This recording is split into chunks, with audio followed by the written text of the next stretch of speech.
والذكر الحكيم. اللهم صل على محمد وعلى آل محمد كما صليت على إبراهيم وعلى آل إبراهيم إنك حميد مجيد. উলামা পরিষদ গোপালগঞ্জের উদ্যোগে আয়োজিত ঐতিহাসিক লীলা মাঠ প্রাঙ্গণে আন্তর্জাতিক ইসলামী মহাসম্মেলনে উপস্থিত সম্মানিত সভাপতি, উলামা পরিষদের সভাপতি, আমাদের অত্যন্ত শ্রদ্ধার পাত্র, অনুসরণীয় ব্যক্তিত্ব হযরত মাওলানা আল্লামা মাহমুদুল হাসান দামাত বারাকাতুহুল আলিয়া, অন্যান্য উলামায়ে কেরাম এবং বিভিন্ন মাদ্রাসা থেকে সমবেত আমার প্রাণপ্রিয় ছাত্র বন্ধুগণ, সর্বস্তরের এলাকাবাসী, খুব দীর্ঘ কোনো আলোচনা করার সুযোগও নেই এবং ইচ্ছাও নেই। খুব সংক্ষিপ্ত সময়ে আসরের নামাজের সময় ঘনিয়ে এসেছে, সে বিষয়টাকে মাথায় রেখে কাটা কাটা কয়েকটা কথা আমি আপনাদের সম্মুখে আলোচনা করার চেষ্টা করব। মুহতারাম হাজিরিন, আপনারা জানেন আমাদের সভাপতি সাহেব হুজুর যেই কথা বলেছেন যে গোপালগঞ্জ উলামা পরিষদ একটা অরাজনৈতিক সংগঠন। আমাদের অনেক অরাজনৈতিক কার্যকলাপ রয়েছে। অরাজনৈতিক কার্যক্রমের অর্থ এটা নয় যে রাষ্ট্র এবং রাজনীতির কোনো অসঙ্গতি সম্পর্কে আমরা কোনো কথা বলবো না, ব্যাপারটা এমন না। আমরা যেহেতু রাষ্ট্রের নাগরিক, শুধু নাগরিক নয় বরং আমরা রাষ্ট্রের দায়িত্বশীল। বলতে পারেন হুজুর আপনাদেরকে আবার দায়িত্ব দিল কে? আমরা কারো কাছ থেকে দায়িত্ব নেই না, আল্লাহর পক্ষ থেকে দায়িত্ব প্রাপ্ত। শামসুল হক ফরিদপুরি রহমতুল্লাহি আলাইহি এক মজলিসের মধ্যে বলেছিলেন, একজন সরকারি বড় কর্তাকে, আমি তো হুজুরকে দেখি নাই, আমার আব্বাজান শাইখুল হাদিস রহমতুল্লাহি আলাইহির কাছ থেকে সরাসরি অসংখ্যবার শুনেছি। যখন সরকারি বাংলাদেশের এই পূর্ব পাকিস্তানের প্রধান যিনি সরকারি কর্মকর্তা হন, তিনি হুজুরকে বলেছিলেন একটা সেই ফ্যামিলি প্ল্যানিং ল নিয়ে, যে হুজুর যখন আন্দোলন করলেন তখন তিনি বললেন যে হুজুর বুঝেন তো, আমরা তো সরকারি চাকরি করি, আমাদের তো কিছু বিধিনিষেধ আছে। হুজুর বলছিলেন খুব ভালো কথা বলছেন, গভর্নর সাহেব খুব ভালো কথা বলছেন যে আপনারা সরকারি চাকরি করেন, এই জন্য আপনাদের কিছু বাধ্যবাধকতা আছে, মনে রাখেন আমরা বড় এক সরকারের চাকরি করি। আপনি আপনার সরকারের যেরকম বাধ্যবাধকতার কারণে অনেক কিছু করতে বাধ্য, আমরা আমাদের বড় যেই সরকারের চাকরি করি সেই সরকারের নির্দেশে আমরা অনেক কিছু করতে বাধ্য হই। আপনার সরকার যখন আমার সরকারের বিরুদ্ধাচরণ করে, তখন আপনি আপনার সরকারের পক্ষ থেকে যদি মাঠে নামেন, আমরা আমাদের সরকারের পক্ষ থেকে যা করতে হয় অতীতেও করেছি, ভবিষ্যতেও আমরা করতে বিন্দুমাত্র কুণ্ঠিত হব না।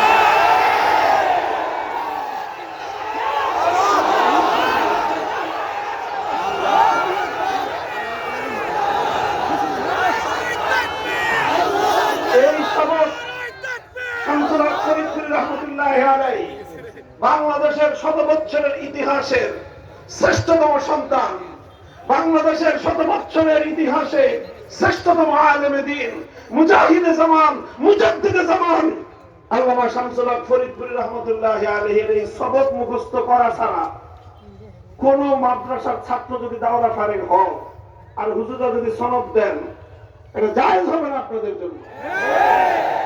আমরা এক সরকারের চাকরি নিয়েই মাদ্রাসায় ভর্তি হই, তারপরে মাদ্রাসা থেকে ফারেক হয়ে সেই সরকারের চাকরিতে আমরা নিয়োজিত হই।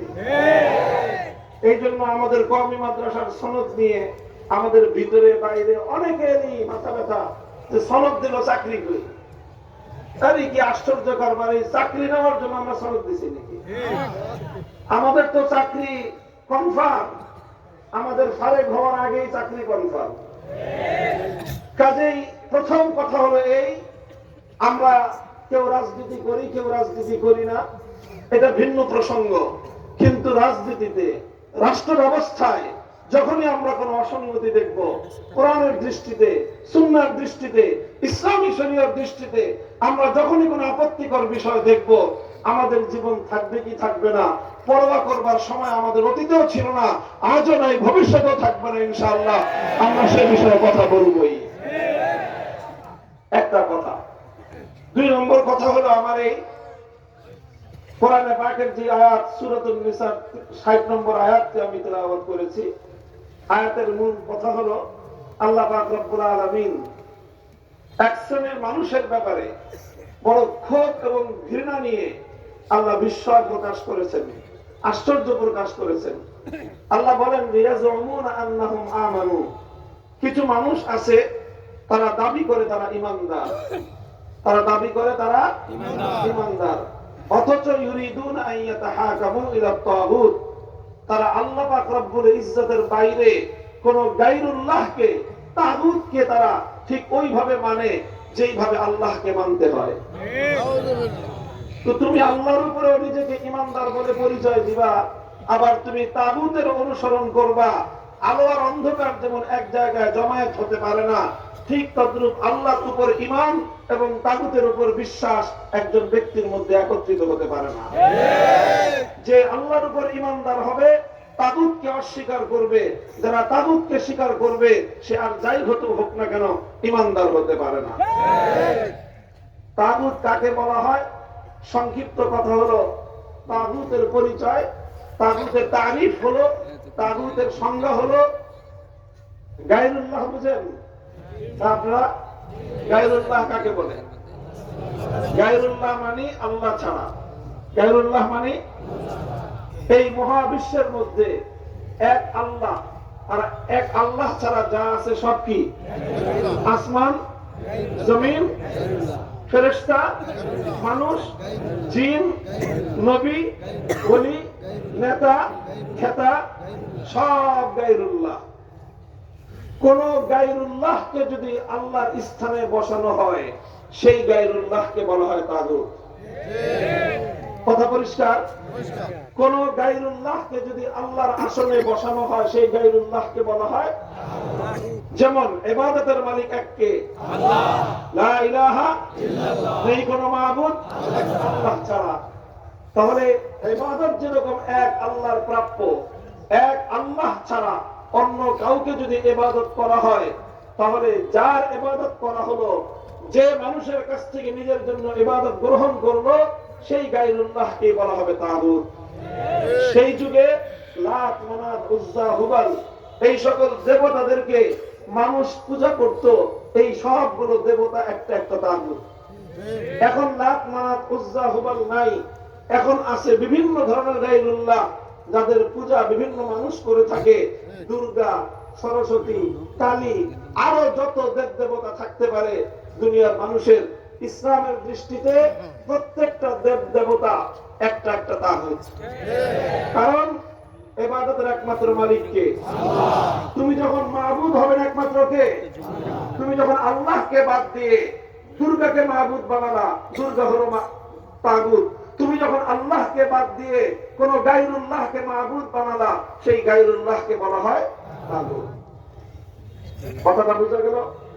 এবার বুঝেন, এই যে ইবাদতের মধ্যে আল্লাহকে এক এবং অদ্বিতীয় মানা, ইবাদতের মধ্যে আল্লাহর সাথে কাউকে শরীক না করা, এটাকে বলা হয় তাওহীদ ফিল ইবাদাহ। ইবাদতের মধ্যে একত্ববাদ, এটাকে কি বলা হয়? ইবাদতের মধ্যে একত্ববাদ। ইবাদতের ক্ষেত্রে যেরকম আল্লাহর একত্ববাদকে বিশ্বাস না করলে একজন মানুষ মুমিন হতে পারে না।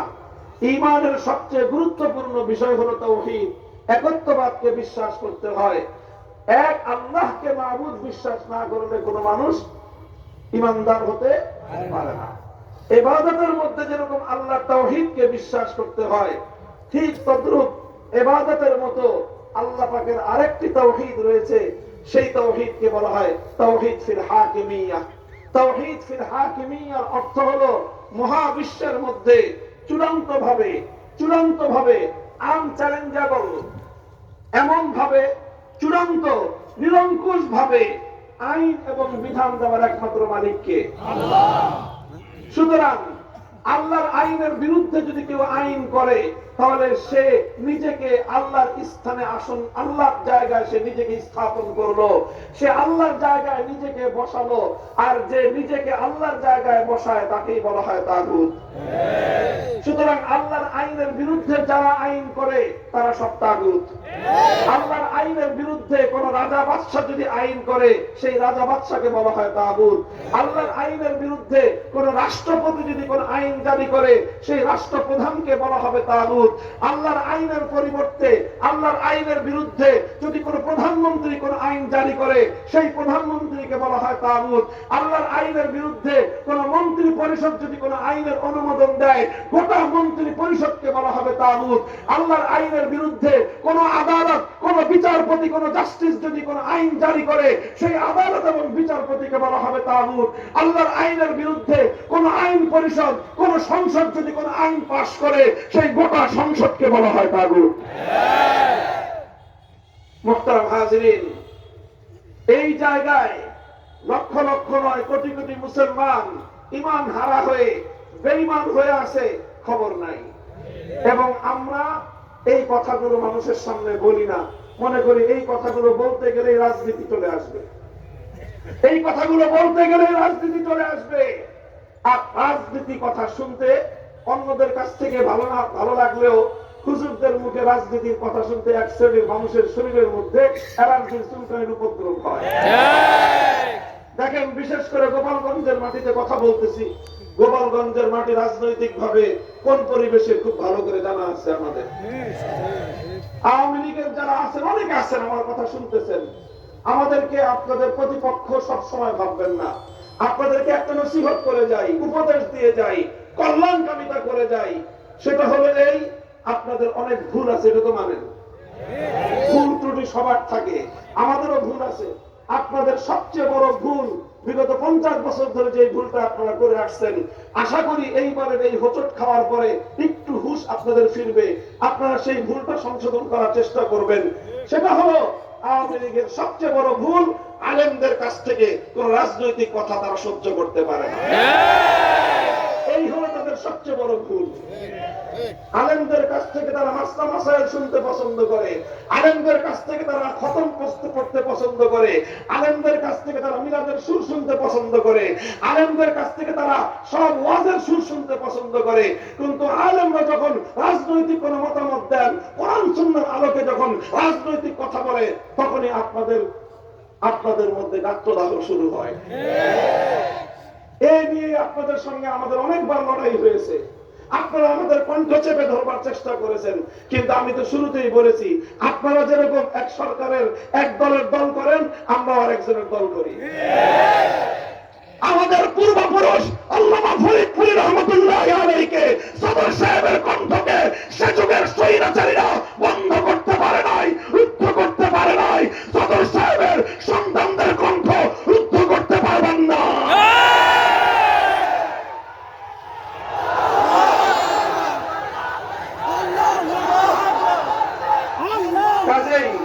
সময় কম, কাজেই আমার এই কথাটা যদি আপনাদের কাছে ভালো মনে হয় যে না, এই কথাটা একটা ভালো পরামর্শ দিছে, আগামী দিনে আবার হয়তো আপনারা রাজনীতিতে পুনর্বাসিত হবেন, তাহলে এই ভুলটা সংশোধন করে আইছেন।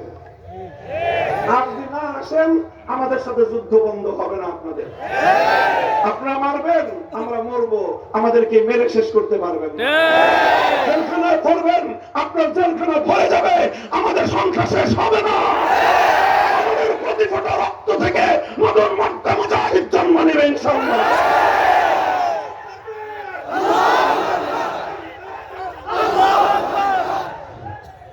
আর এই আওয়ামী লীগের দেখা দেখি এই চরিত্র বিএনপির মধ্যে সংক্রমিত হয়েছে। রাজনীতি করতে চাইবেন বাংলাদেশে, আমরা বাংলাদেশে, আমি এই কথা বহুদিন ধরে বলি, ভাড়াটিয়া হিসেবে থাকি না। ভাড়াটিয়া মনে করবেন না হুজুরদেরকে, আলেমদের দিকে কেউ করুণার দৃষ্টি দিয়ে তাকাবেন না, ভাইয়ের ভ্রাতৃত্বের দৃষ্টি দিয়ে তাকাবেন, হাতে হাত মেলাবেন। আমি আপনার ভাই, আপনি আমার ভাই। প্রভুত্ব ফলাতে আসবেন, চোখ উপড়ে ফেলবো আমরা। এই অধিকার নিয়ে আমরা দেশে চলাচল করি। এদেশের প্রতি ইঞ্চি মাটি আমরা খরিদা সূত্রে মালিক। খরিদ করেছি, কারো দায়া দাক্ষিণ্যে আমরা দেশে বসবাস করি না। বলবেন কি দিয়ে কিনেছেন? রক্ত দিয়ে কিনেছি। পূর্বপুরুষদের প্রতিফোটা রক্ত দিয়ে আমরা এই জমিন খরিদ করেছি। রক্ত দিয়েছেন আমাদের পূর্বপুরুষ সৈয়দ আহমদ শহীদ রহমতুল্লাহ আলাইহি। এ মাটির জন্য রক্ত দিয়েছেন হাফেজ জামান শহীদ রহমতুল্লাহ আলাইহি। এ মাটির জন্য রক্ত দিয়েছেন হাজী শরীয়তুল্লাহ। রক্তের খরিদা সূত্রে এই জমিনে আমরা ভাড়াটিয়া হিসেবে থাকতে পারবো না। আখেরি পয়গাম